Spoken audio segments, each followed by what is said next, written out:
हमारी प्यारी छात्राएं, सभी लोग ध्यान दें भाई। कक्षा 10 में ऑब्जेक्टिव क्वेश्चंस तो आने हैं, वो चाहे आपके गृह विज्ञान के हों, चाहे हिंदी के हों, यानी आपकी 5 के पांचों विषय, 6 की 6 विषयों में। ठीक है, यहां तक कि चित्रकला में भी आपके 20 OMR पर आधारित प्रश्न आएंगे। तो आइए आज हम लोग हल करते हैं। प्री बोर्ड परीक्षाएं 16 जनवरी के बाद सभी की होगी और कुछ लोगों की हो भी रही होंगी। तो अगर आपका गृह विज्ञान का पेपर नहीं हुआ है तो आइए हम इसे आज हल करते हैं। तो पहले इसके इंस्ट्रक्शंस पढ़ते हैं। इंस्ट्रक्शंस में क्या है कि 15 मिनट आपको पेपर पढ़ने के लिए निर्धारित हैं। ठीक है, फिर क्या है, प्रश्न पत्र के 2 खंड होंगे। आ में बहुविकल्पी ये प्रश्न है और खंड बा में आपके अति लघुत्तरीय प्रश्न है। लघुत्तरीय और दीर्घोत्तरीय 3 प्रकार के प्रश्न हैं। इनके उत्तर आपको जो है कॉपी पर लिखने होंगे और जो 20 OMR वाले प्रश्न हैं, बहुविकल्पीय हैं, वो OMR पर उत्तर देने होंगे। यहां पर लिखा भी है कि 20 बहुविकल्पीय हैं। निम्नलिखित प्रश्नों में प्रत्येक के 4-4 वैकल्पिक उत्तर दिए गए हैं और जो है सही विकल्प चुनकर क्रमवार अपनी उत्तर पुस्तिका में लिखिए, यानी कि आपको OMR पर लिखना है। जैसे आपसे पहला प्रश्न पूछा गया, उत्तर दीजिएगा कि 1 किलोग्राम में कितने ग्राम होते हैं। कितना सिंपल सा सवाल है कि 1 किलो में कितने ग्राम होते हैं। ठीक है, यानी 1 किलोग्राम में क्या है, 1 किलोग्राम में कितने ग्राम होते हैं। ग्राम नहीं जानते आप, 1000 ग्राम होते हैं। 1 किलो में कितने ग्राम, 1000 ग्राम होते हैं। ठीक है, फिर कहता है आवश्यकता अनुसार जल ग्रहण करने से शरीर का तापमान बढ़ जाता है, घट जाता है, नियमित रहता है या फिर अप्रभावित रहता है। ठीक है, डिस्क्रिप्शन में पहली लिंक से आप लोग इस पेपर की PDF को डाउनलोड कर लीजिएगा या फिर ऐसे ही प्रश्नों को नोट कर लीजिएगा, आराम से लिख लीजिएगा। ठीक है, तो 2 का आंसर सही हो जाएगा खा। ठीक है, यानी कि घट जाता है। क्या होता है, आवश्यकता अनुसार जल ग्रहण करने से शरीर का तापमान क्या होता है, घट जाता है। कौन सी सामग्री सिलाई किट में नहीं रखी जाती है, जैसे धागा, इंची टेप, सुइयां, सिलाई मशीन। तो सिलाई किट में आपको क्या नहीं रखना है वो बताइए। सिलाई मशीन आप कैसे सिलाई किट में रख लेंगे, इतनी बड़ी मशीन होती है भाई। भोजन पकाने की विधि जिसमें समय की बचत होती है वो कौन सी विधि है, उबालना, तलना, भुनना या प्रेशर कुकर में पकाना, कौन सी विधि है।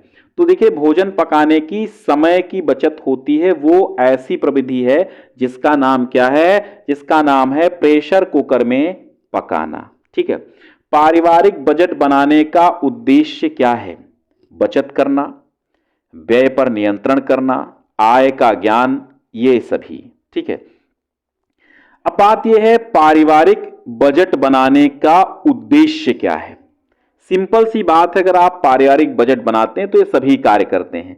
बचत करते हैं आप व्यय पर नियंत्रण करती हैं और आय का ज्ञान भी आपको आता है। संक्रामक रोगों के प्रसार का माध्यम क्या, भाई संक्रामक रोग कैसे फैलते हैं, वायु से, जल से, संपर्क से या इन सभी से। तो जो संक्रामक रोग हैं वो जल से भी फैलेंगे, वायु से भी फैलेंगे, संपर्क में आने से भी फैलेंगे, यानी इन सभी चीजों से आपके जो संक्रामक रोग हैं वो फैलेंगे। तो 6 का भी आपका डी सही हो गया। ऊनी वस्त्रों को धोना चाहिए, अब बताओ कैसे धोएंगे आप, ब्रश द्वारा रगड़कर, निचोड़कर, गर्म पानी से या इनमें से कोई नहीं। अब ऊनी कपड़े आपको धोने हैं तो अभी तो आप क्या करेंगे, नहीं हम ईजी ले आएंगे, ईजी से वॉश कर लेंगे, ईजी से क्लॉथ धुल लेंगे, कपड़े धुल लेंगे। ऊनी वस्त्रों को ईजी, गोदरेज ईजी से धुलना तो है ही है, मान लो, है ना। लेकिन आप इसके अनुसार क्या उत्तर देंगे, इसमें तो ईजी का ऑप्शन नहीं है। ईजी तो 7 का आपको गा लगाना है। गर्म पानी से ऊनी वस्त्रों को अगर आप धोते हैं तो बिल्कुल नरम वस्त्र हो जाते हैं। शारीरिक तापमान मापने के लिए क्या प्रयुक्त किया जाता है, आप डॉक्टर के यहां जाती हैं, डॉक्टर आपको जब बुखार होता है तो क्या देता है, थर्मामीटर देता है। तो सीधी सी बात है, शरीर का तापमान मापने के लिए थर्मामीटर का प्रयोग किया जाता है।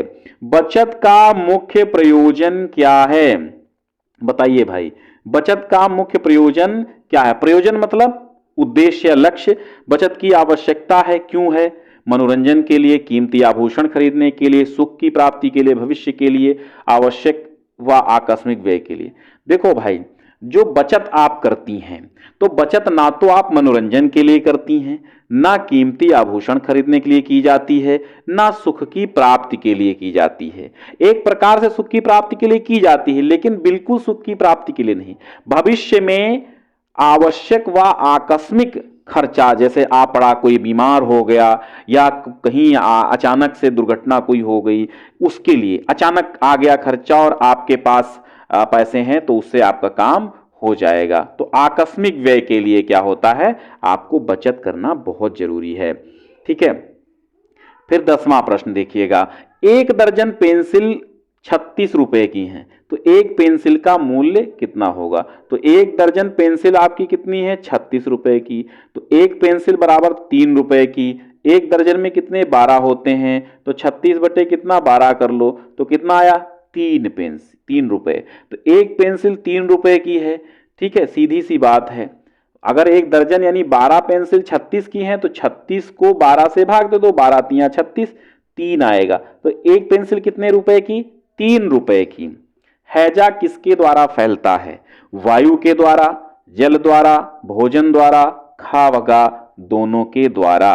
तो हैजा जो है वो आपका फैलता है खावगा यानी जल द्वारा और भोजन द्वारा, दोनों द्वारा हैजा फैलता है, खावगा। ठीक है, दोनों द्वारा फैलता है, तो डी आपका सही है। 5 जून को कौन सा दिवस मनाया जाता, बहुत आसान आंसर है। 5 जून को कौन सा दिवस मनाया जाता है, पर्यावरण दिवस मनाया जाता है 5 जून को। ठीक है, कूड़ा करकट को किन माध्यमों से निस्तारित किया जाता है, गला करके, जला करके, या ये सभी, या फिर खाद बना करके। तो जो कूड़ा करकट है उसको कैसे निस्तारित करेंगे, उसको हम ये सभी कार्य करेंगे, गाड़ देंगे उसको, जला करके, खाद बना करके, इन सभी कार्यों के द्वारा हम कूड़ा करकट को समाप्त करेंगे, निस्तारित करेंगे। फिर मक्खियों द्वारा फैलने वाला रोग कौन सा है, पीलिया है, डायरिया है, और मलेरिया है, या फिर तपेदिक है। तो जो मक्खियों द्वारा फैलने वाला रोग है वो कौन सा आपका है, वो है डायरिया, मक्खियों द्वारा फैलता है। कपड़े पर आवश्यक चिन्ह लगाने के लिए क्या चाहिए, पेन से, रंगीन पेंसिल से, मिल्टन चौक से, या सफेद रंग से। तो देखिएगा, अब यहां पर मिल्टन चौक एक आती है, उससे आप कपड़े पर चिन्ह लगाएंगे तो धुलने पर वो साफ हो जाएगा। भोजन में ऊर्जा का प्रमुख साधन क्या है, कार्बोहाइड्रेट, खनिज लवण, प्रोटीन, या फिर विटामिन। तो जो आपकी भोजन है, भोजन में कार्बोहाइड्रेट रहता है, कार्बोहाइड्रेट ऊर्जा का प्रमुख साधन है। ठीक है बेटिया, आगे देखो, खाने का सोडा मिलाकर पकाने से नष्ट होता है। ठीक है, जो बालक लिए हैं उनको भी लगभग सेम कोर्स है। खाने का सोडा मिलाकर पकाने से नष्ट होता है कार्बोहाइड्रेट, प्रोटीन, विटामिन बी, या फिर खनिज लवण। क्या खत्म होता है, तो विटामिन बी जो है नष्ट हो जाता है। जब भी हम खाने का सोडा, जिसको आप खौआ सोडा बोलते हैं, जैसे मटर नहीं पकती है तो उसमें डाल देते हैं, दाल नहीं पकती है तो डाल देते हैं, सोडा से विटामिन बी खत्म हो जाती है। और ज्यादा सोडा खाने से क्या होगा, फिर आपकी मांसपेशियां, हड्डियों में दर्द होगा। क्षय रोगी को क्या नहीं देना चाहिए, क्षय रोगी जिसको आप टीबी कहते हैं, तपेदिक वाला रोग, तो ठीक है, तो इसमें जो है आपको मिर्च मसाले वाला भोजन क्षय रोगी को नहीं देना है। कौन सा पदार्थ लेने से तुरंत ऊर्जा मिलती है, विटामिन, ग्लूकोज, प्रोटीन, या फिर लवण, खनिज लवण। तो अगर आप जो है ग्लूकोज लेते हैं, ठीक है, ग्लूकोज लेने से तुरंत ऊर्जा मिलती है। जैसे गर्मियों में धूप हुई, आप एक गिलास ग्लूकोज पी गए तो आपको बहुत ज्यादा ऊर्जा मिलती है। मोच आने पर किसका प्रयोग करते हैं, डेटॉल का, आयोडेक्स का, सेवलॉन का, या फिर कोल्ड क्रीम का। तो मोच आने पर आप आयोडेक्स का प्रयोग करते हैं। ठीक है, तो ये 20 आपके ओएमआर शीट वाले थे। अब खंड बा में आएगा आपके 21 से 26, यानी कि 3 3 6 आपके आएंगे क्या, आपके अति लघु उत्तरीय, जिनके उत्तर एक एक लाइन में, दो दो लाइन में देने हैं, 25 शब्द में। ठीक है, जैसे गैस चूल्हे से क्या लाभ होते हैं, गैस चूल्हे से भाई पर्यावरण प्रदूषण नहीं होता है, हमारी आंखों को धुआं नहीं पहुंचता है। समझ गए। पारिवारिक बजट निर्माण में क्या क्या बाधाएं आती हैं। ठोस रासायनिक निह संक्रमकों के नाम बताओ। फ्रॉक बनाने के लिए कौन सी शारीरिक नापें ली जाती हैं। खाद्य सामग्री को जल के माध्यम से पकाने की विधियों के नाम बताओ। रोगी हेतु भपारे का प्रयोग कब किया जाता है। ये तो सब जानते हो ना, बहुत सिंपल से क्वेश्चन है। ठीक इसी प्रकार 27 से 31 लघुत्तरी 50 शब्दों में यानी लगभग आधे पेज में आपको उत्तर देना होगा। जैसे यहां पर कहते हैं आदर्श कुआं किसे कहते हैं, फिर कहता है 7% साधारण वार्षिक ब्याज की दर से 1,000 रुपए का 4 वर्ष का कितना ब्याज होगा। वार्षिक ब्याज है यानी 100 रुपए पे 7 रुपया जो है ब्याज लगेगा 1 साल में, तो यहां 4 साल में है, तो आप समझिएगा। तो यहां देखिए 7% तो आप मूलधन गुणे एक सूत्र लगाएंगे आप, मूलधन गुणे दर गुणे समय, और फिर इसको आप 100 अपान कर लेंगे। तो मूलधन कितना है 1,000 रुपए है, ठीक है। समय दर कितनी है 7% है, समय कितना है 4 वर्ष है, बटे 100 कर दो, 2 जीरो से 2 जीरो काट दो, तो 10 अति 70, 70 और चौको 280, ठीक है। सही जवाब आपका 280 रुपए ब्याज होगा। क्या पूछ रहा, ब्याज पूछ रहा है। अगर पूछेगा कितना मूल मतलब कितना देना होगा धन, तो जितना संपूर्ण धन कितना देना होगा 1280 रुपए, ठीक है। क्षय रोग के कारण क्या है, अतिसार के बचाव के उपयोग लिखिए, और कार्य संक्षेप में लिखो भाई इंची टेप का क्या कार्य है, नापना, फिंगर कैप का, सुई का, कैंची का, ये तो कार्य बहुत सिंपल है।